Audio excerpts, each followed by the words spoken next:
Okay, so we're going to talk about, you've got a leaking radiator.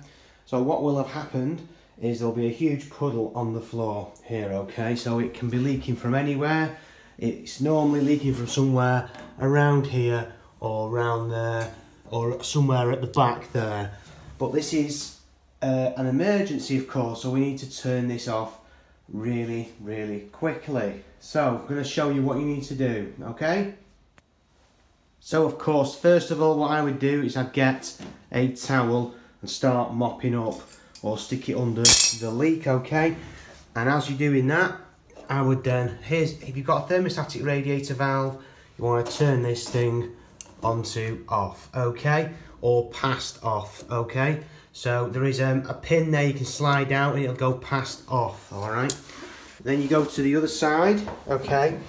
And you need to turn this side off here. So this is fully open at the moment, and as you can see, I'm just going to turn this down. Now on some radiators, of course, all the valves are different. You've got to remember this. This is winding it down, as you can see, okay? I'm going to wind it down, and wind it down, okay? So we're just going for it now.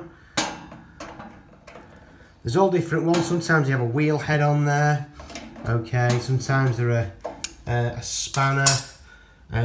Obviously sometimes there is, of course, there's a white cap on there that you just pull off, or it'll be a screw and you've got to take that off, okay? This is a drain off valve. We're not talking about that, just pretend it's a normal valve for now, all right? This is a different type of valve, so you get your screwdriver on there if you needed to, but of course peddler are decent, so if you want it on, it even has an arrow on for you, just turn it all the way off, of course. So there is a big combination of valves. It's nice and hand tight should do it, and there you go, that one's off. This is the towel rail, and you can see just turn that all the way off, okay? And then that would be off, okay? You can have this sort of scenario, take that off, and you have to put a spanner in, of course, and wind it that way. Okay, so that's fully out at the moment. I won't demonstrate that, but you're getting the idea on the different valves that are out there. And of course, this is a different kind of valve. You can see there's all different ways of doing it.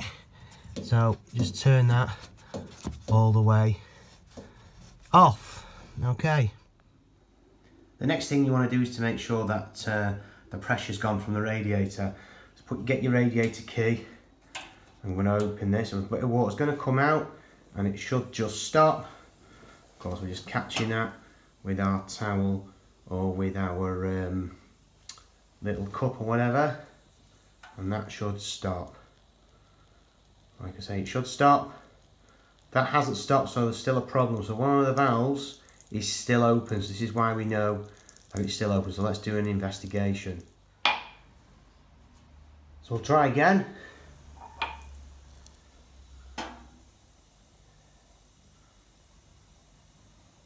And it's not shut off. So that valve has not shut off. So let's see.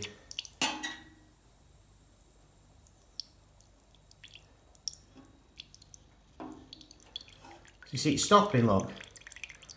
So both sides are now isolated, okay? So your radiator is now isolated, okay? So there's no pressure in that. So that radiator that's split, that's gone, that's blown, you can now phone your plumber up. Okay, and this is what's come out, hardly anything at all, which has come out of our radiator bleed thing. Okay, so what we've done, of course, is we've isolated this valve and we've isolated this valve, so we've turned both sides off and there's no more pressure in the radiator. Okay, so if it is leaking from here or here or wherever, it should just stop leaking now. You want to clean everything up, you know, stick some towels under it, and then wait for your plumber to arrive. Of course, you can drain the whole system by using this valve here and go straight out of the door to the grid. but we've not needed to do that. We can now use the boiler and carry on until our plumber can make it round. Okay, so please like and subscribe. It does help the channel. Thanks a lot.